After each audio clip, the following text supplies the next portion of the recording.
Megastar Chiranjeevi గారు ఎంత పెద్ద స్టార్ అయినా జనాలకు ఆయనంటే పూర్తిగా ఇంకా ఎవరికీ తెలియదు. ఆయనకున్న చిన్న చిన్న అలవాట్లు, అభిప్రాయాలు ఆయన చుట్టుపక్కల తిరిగే వాళ్ళకి తప్ప బయట జనాలకు పెద్దగా తెలియదు. ఆ అలవాట్లు ఏంటో ఇప్పుడు చూద్దాం. మనందరికీ తెలుసు చిరంజీవి గారు స్వయం కృషితో ఒక్క మెట్టు ఎక్కుంటూ వచ్చారని. ఎన్టీఆర్, ఏఆర్ఆర్ల తర్వాత 4 దశాబ్దాల నుండి టాలీవుడ్ ఇండస్ట్రీలో టాప్ హీరోగా కంటిన్యూ అవుతున్నారు. ఇప్పుడు పాన్ ఇండియా సినిమాలంటూ ఎవరెవరో సినిమాలు తీస్తున్నారు. కానీ అప్పట్లో చిరంజీవి గారు పాన్ ఇండియా హీరో. కొన్ని సినిమాలు డైరెక్ట్ హిందీలో తీశారు. మీకు ఇది తెలుసా? చిరంజీవి గారి చేతిరాత అసలు బాగోదంట.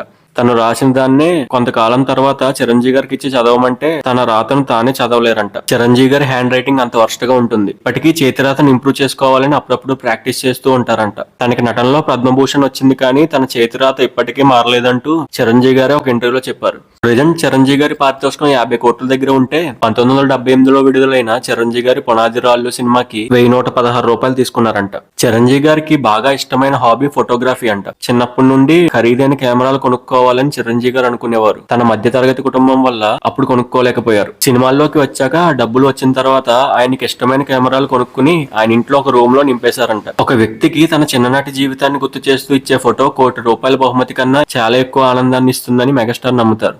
మీకు తెలుగులో ఇష్టమైన హీరో ఎవరో కామెంట్ చేయండి.